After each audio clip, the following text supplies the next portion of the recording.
Sometime life is broken before making you. Hi guys, আসসালামু আলাইকুম। আমি জান্নাতুল ফেরদৌস। আজ আমি কথা বলবো the Muniba Mazari, iron lady of Pakistan.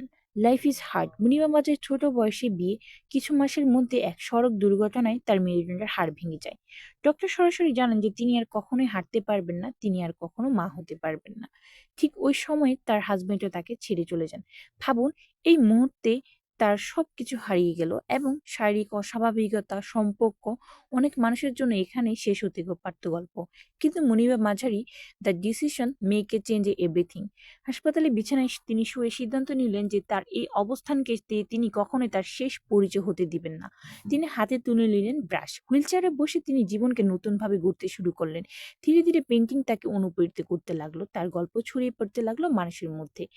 Muniba মাঝারি হয়ে উঠলেন একজন শক্তিশালী মোটিভেশনাল স্পিকার, ইউনাইটেড ন্যাশনালে অ্যাম্বাসেডর অফ উইমেন এম্পায়ার। তিনি পাকিস্তানের প্রথম হুইলচেয়ার মডেল হিসেবে পরিচিতি পান এবং সারা বিশ্ব তাকে চিনে the iron lady of Pakistan. The lesson, জীবন কখনো হাল ছেড়ে দেয় না, মানুষ যদি নিজে না হাল ছাড়ে।